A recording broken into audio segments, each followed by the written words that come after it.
warahmatullahi wabarakatuh. Waalaikumsalam warahmatullahi wabarakatuh.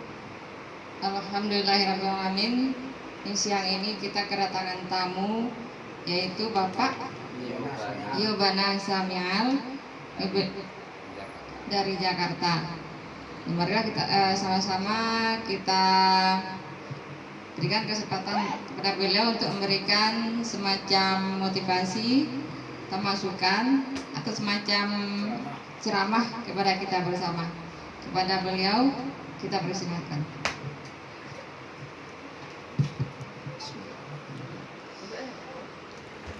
Assalamualaikum warahmatullahi wabarakatuh.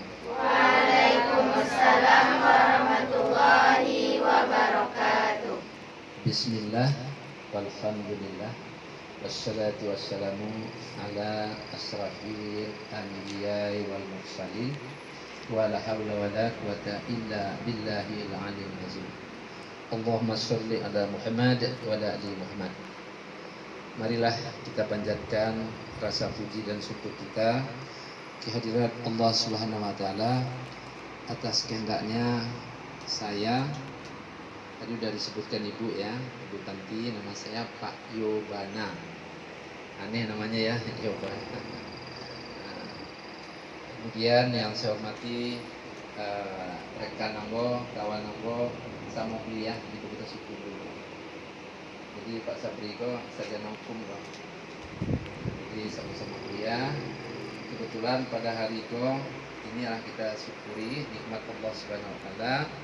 Memang kebetulan Ambo kadang-kadang ikut memberikan sedekah untuk panti gitu. Jadi kebetulan Ambo ada di situ, beliau mengajak kira bagaimana beliau kok bisa sampai di situ. Ambo nanya becak beliau, nah hari paneh ange ayo ange. Kemudian becaknya merangkak itu sampai apa bilang kok tidak bisa dipacapek kok. Jadi kemampuan sepeda motornya itu lah dulu nasi bungkui, lah dulu bareh, lah dulu apa jatuhnya. Tentu tidak bisa dipasang. Kalau dipasang kok rara mobilnya sepeda motor itu. Ya, kemudian tak lupa-lupanya kita aturkan salam dan salawat kepada junjungan kita Nabi Muhammad SAW yang telah membawa umat manusia dari alam jahiliyah ke alam yang lebih baik. Jadi pada kesempatan itu apa seketek ingin memberikan suatu motivasi berkaitan dengan menghadapi globalisasi kehidupan ini. Sebelum sampai ke situ apa seketek bercerita. Apa jo umur 1 tahun lah menjadi yatim. Apa setahun? Umur 1 tahun kan malah menjadi yatim piatu. Apa dulu lahir di Jakarta, kira-kira 52 tahun lebih lah. Dalamkan 62 lah. Tapi bentuknya apa umur berapa gini? 30. Jadi apa tinggal di Jakarta, punya istri baru 1, anak 3. Nah, anak-anak apa lebih gadang dari Ananda. Umur 28 tahun, telah menikah, orang Malang, orang Jawa. Nah, yang nomor 2, nomor 3 masih ketek-ketek. Umur 8 tahun, jo 6 tahun selama. Masih SD. Jadi apa dulu adalah tentara TNI, Tentara Nasional Indonesia Angkatan Laut. Tapi pensiun dini gitu. Nah, kemudian ini berprofesi sebagai notaris di Jakarta. Nah, aktivitas apa sehari-hari di Jakarta adalah banyak berdakwah. Punya pondok pesantren di Sukabumi. Tapi putra, kalau putri ini apa bawa sadonya ke situ. Doain lah Pak bisa lo membuat pondok pesantren. Memang targetnya ke arah situ. Karena apa ingin menyiapkan anak apa kondisi sadonya yang ketek-ketek itu ingin menjadi penghafal Al-Quran. Kemudian adalah ustazah, kemudian menjadi penghafal Al-Quran, ustazah, mubalik. Ustazah mubalik itu beda. Tahu nggak bedanya? Siapa yang tahu? Kalau ustaz itu sebenarnya guru. Nah, seperti Ibu Panti boleh dikatakan ini ustazah ini. Cuma kalau di sini kan yang ustazah itu kan yang tampil di mimbar itu menyampaikan sesuatu itu lebih condong seperti itu ustazah kan gitu kan. Jadi bisa ibu Ustazah Desi ya. Iya, jadi ustazah atau ustaz itu artinya kalau dengan bahasa Indonesia itu artinya guru. Jadi yang guru-guru SD, guru SMP itu lebih cocok namanya ustaz atau ustazah. Nah, jadi apa yakin kemudian waktu ketek tahu enggak punya cita-cita. Nah, Ananda punya cita-cita enggak? Coba tanya. Punya, alhamdulillah. Jadi masalah cita-cita, nah setinggi-tingginya kemudian berusaha untuk mencapai. Tidak ada masalah. Apa cita-cita untuk ketek jadi presiden? Presiden Republik Indonesia. Bayangkan itu. Kemudian Bapak mencoba mau menjadi presiden itu dari mana sih? Nah, dari tentara. Makanya Bapak masuk tentara. Nah, sayangnya Bapak tidak melalui lembaga akabri itu, AAL, AAD, Akpol seperti itu, Akademi Militer itu kan. Bapak dari Wamin, wajib militer. Jadi sekolah, pendidikan, sampai dari situ dapat pangkat dan satu di sini, perwira, kan? Wah, gagah keren gitu kan? Orang udah keren tuh kan? Nah, tapi Bapak Calia rasanya tidak mungkin apa kau jadi presiden gitu. Nah, Bapak udah situ apa tuh? Jadi presiden, kemudian kalau jadi tentara hanya dari Wamil pun tidak mungkin jadi presiden. Akhirnya Bapak berpikir apa harus masuk ke dunia politik. Tahun 2005 Bapak ingin menjadi Bupati Kabupaten Padang Pariaman. Nah, kalau yang sering tinggal di kampung nih tahu tuh, 2005 Pak maju sebagai calon kepala daerah gagal, 2010 juga gagal, 2015 juga gagal, 2020 juga gagal. Kenapa Pak tahun 2005 itu? Jadi harapan 2005 jadi bupati, 2010 menjadi gubernur, 2015 jadi menteri, setelah itu menjadi presiden. Seperti itulah Bapak bercita-cita kan.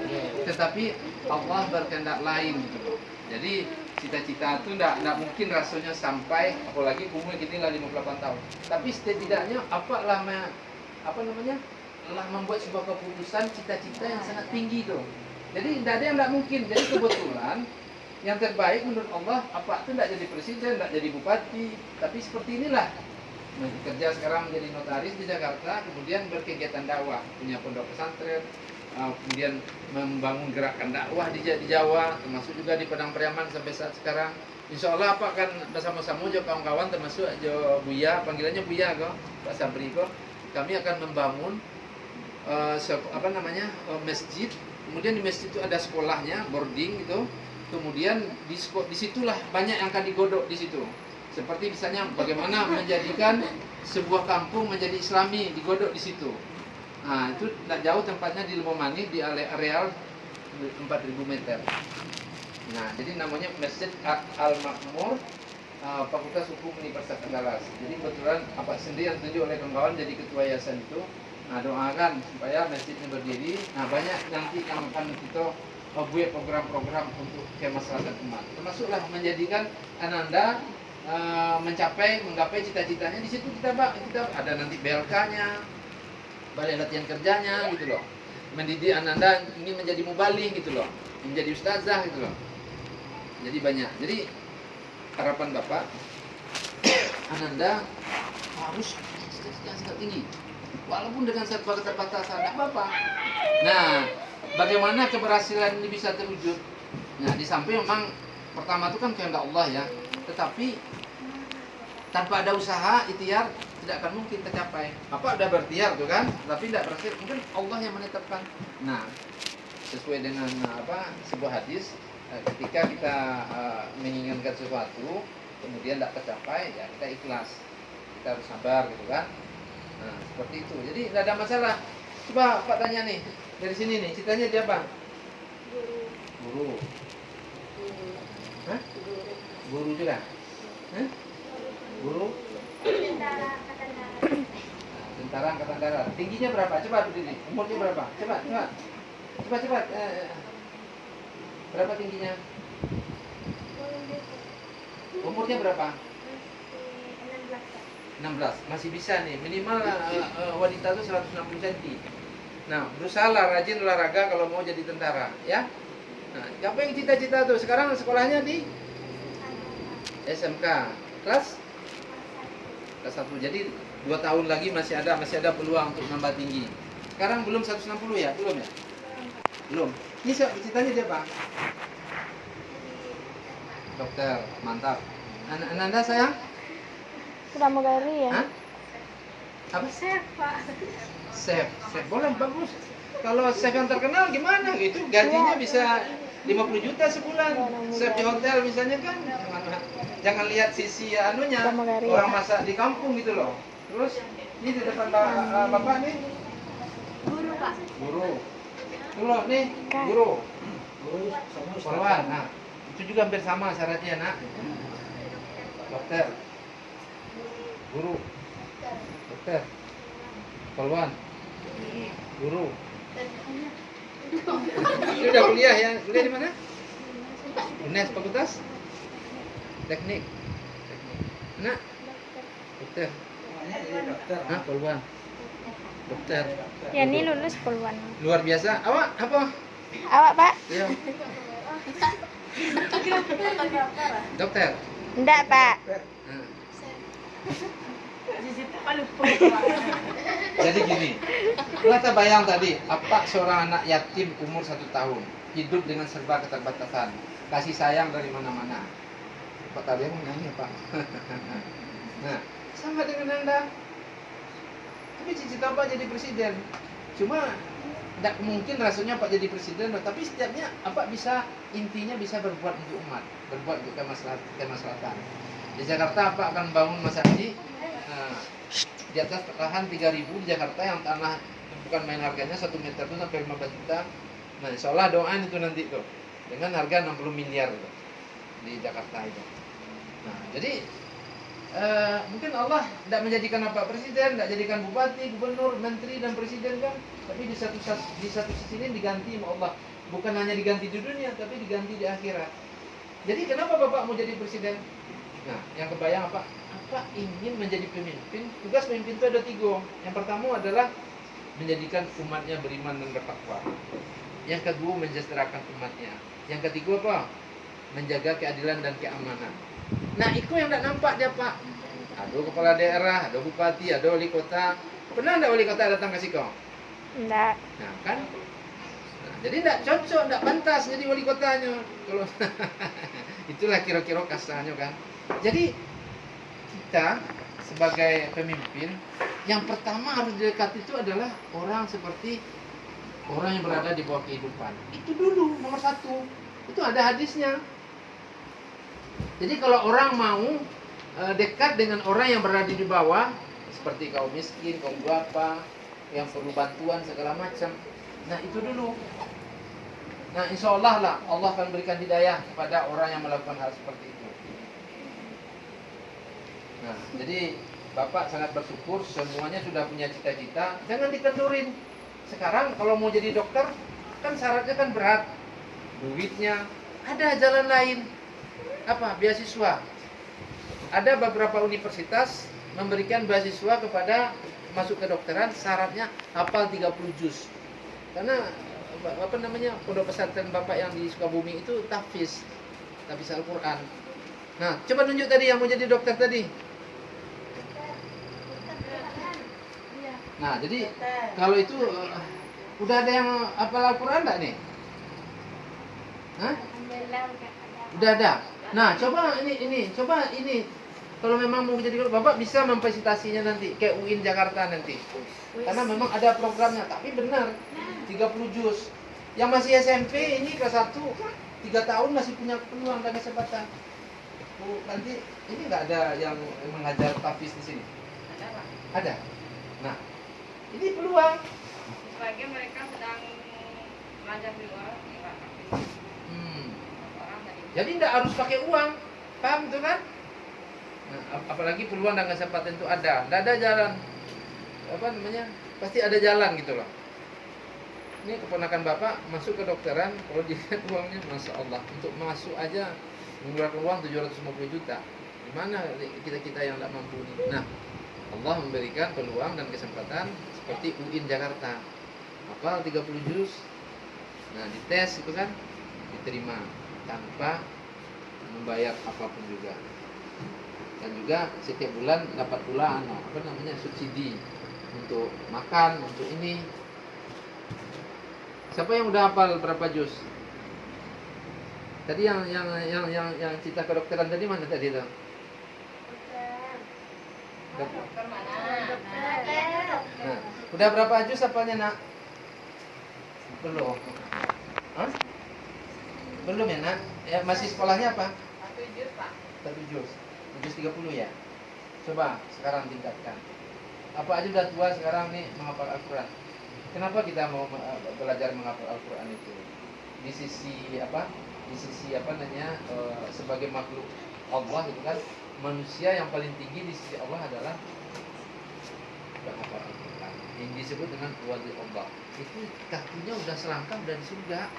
Tinggal 1 langkah lagi benar-benar di surga gitu loh. Itu penghafal Al-Qur'an itu. Nah, jadi kalau kita tidak bisa menghafal Al-Qur'an seperti Bapak kan, nah, Bapak membuat pondok pesantren Tahfiz di Sukabumi itu. Banyak ada di Padang nih santrinya. Nah, juga termasuk orang-orang yang seperti Buya Sabri ini memperhatikan anak yatim. Nah, dia dalam satu hadis kan disampaikan, orang siapa yang memperhatikan anak yatim, membantu anak yatim, menolong anak yatim, pemerhati atau segala macam, maka dia kayak kata Rasulullah, dia berdampingan di surga, kata Allah kan. Jadi intinya adalah dalam menjalani kehidupan ini, nah, coba wal asri apa enggak? Wal asri innal insana lafi walladzina amanu wa amilus sholihati wa tawassaw bil haqqi wa tawassaw bis sabr. Nah, di situ tuh intinya adalah Allah itu bersumpah demi masa sesungguhnya manusia itu dalam keadaan merugi. Jadi kita ini merugi semuanya. Kecuali apa? Beriman. Beriman itu apa? Banyak hal yang gaib yang tidak nampak di mata kepala kita dan kita harus yakini. Dia masuk dengan beriman tuh. Allah. Pernah nggak lihat Allah? Pernah melihat malaikat? Nggak pernah kan? Pernah nggak melihat bahwa alam kubur itu benar-benar kita disiksa gitu? Nggak tahu kita kan? Di akhirat juga kan? Nggak tahu kita kan? Bahwa akhirat itu ada gitu kan? Ada penghuni surga, ada penghuni neraka, ada penjaga surga. Nah, itu akan dilihatkan nanti ketika sudah meninggal di alam kubur. Malahan ketika meninggal banyak yang menyesal, ingin dikembalikan ke dunia hanya untuk bersedekah, gitu kan? Nah, jadi Buya Sabri ini datang ke sini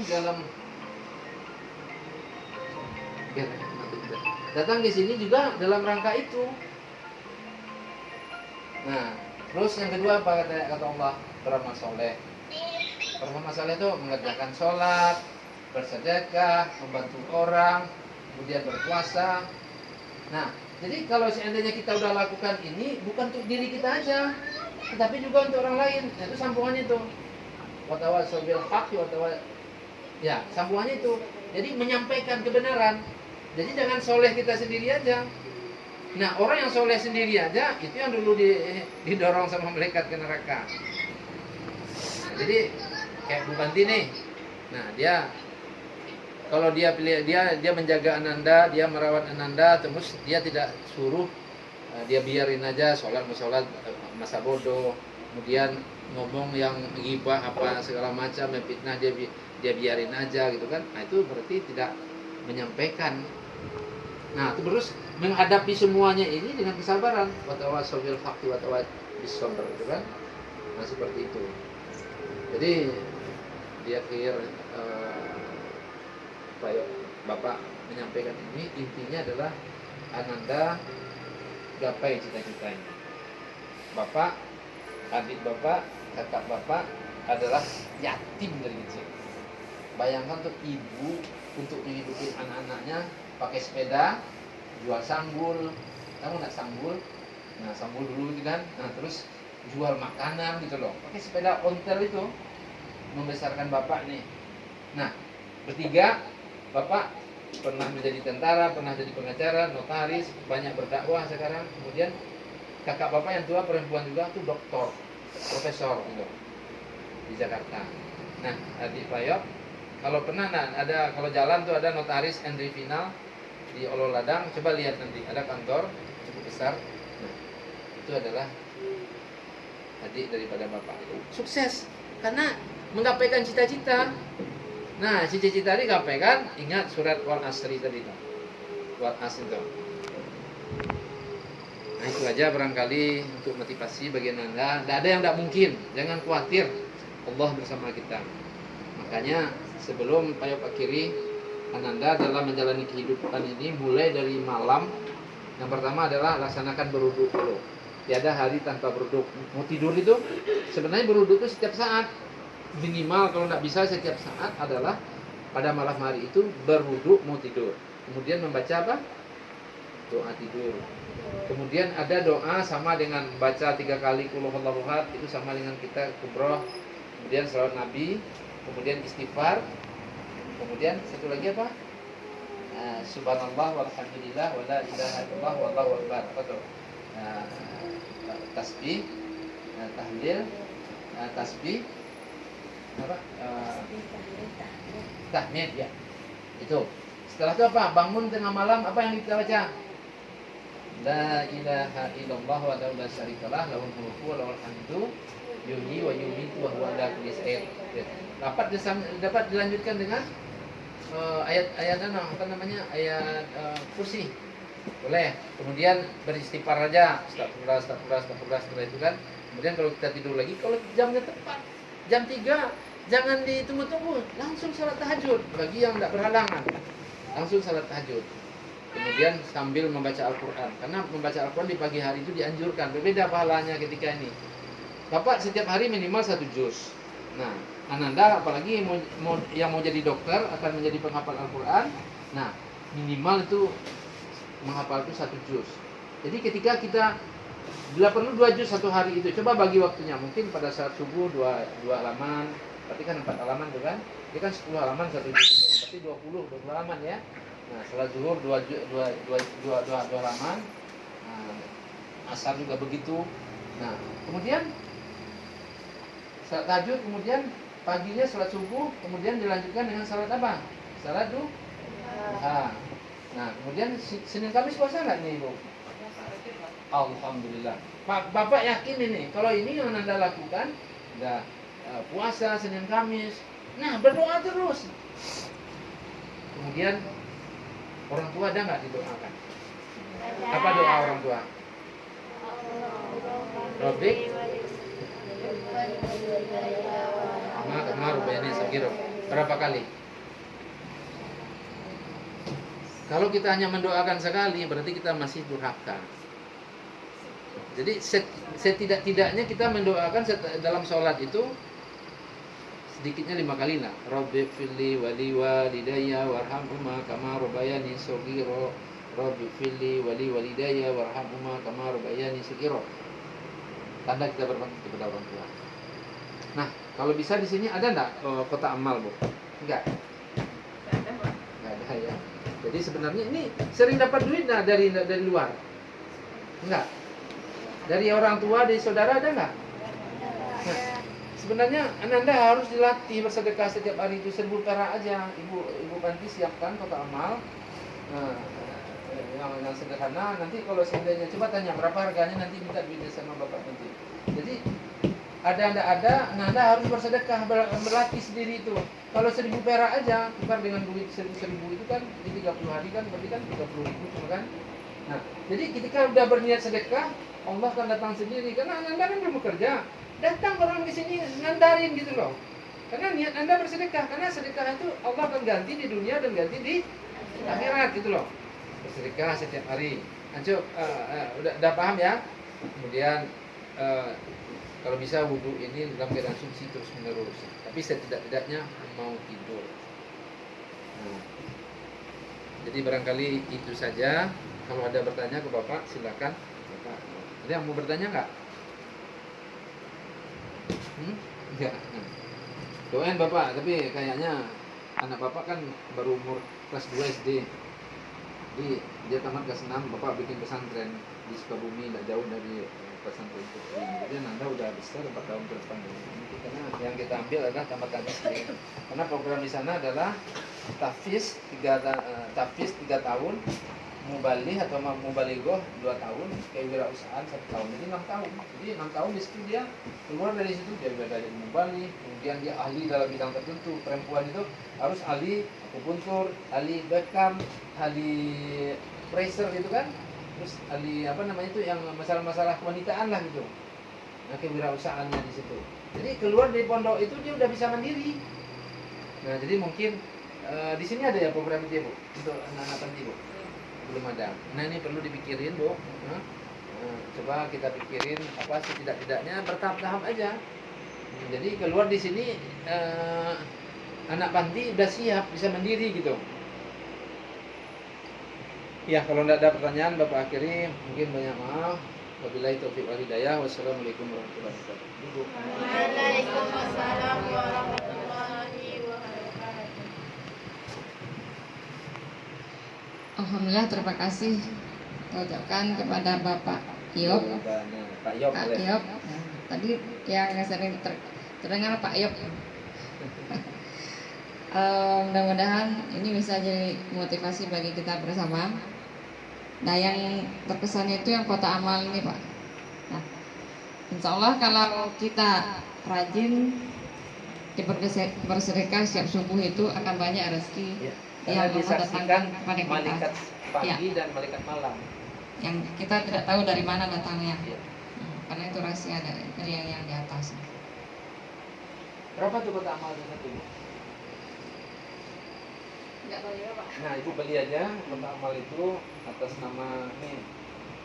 Usahakan bersedekah atas nama orang tua ya. Atas nama orang tua. Jangan bersedekah atas nama diri. Kalau kita bersedekah atas nama diri cuma dapatnya 10. Bersedekah atas nama orang tua, 10 itu tidak hilang. Nah, berbakti kepada orang tua dapat pahala juga. Berarti kita lebih tinggi. Ini Bapak nih, ini Bapak bersedekah nih. Kedua orang Bapak udah almarhum kan? Nah, ini Bu, beli kota amal itu nanti, Ya, Bu. terima kasih banyak, Pak. Mungkin nggak sampai harganya segitu. Terima kasih banyak, Pak. Semoga Allah memberikan berkahnya Bapak, keluarga, berkah buat Bapak dan juga berkah buat kami. Amin. Nah, insya Allah akan kita laksanakan secepatnya itu, Pak. Kah, ya? Ayo, naik.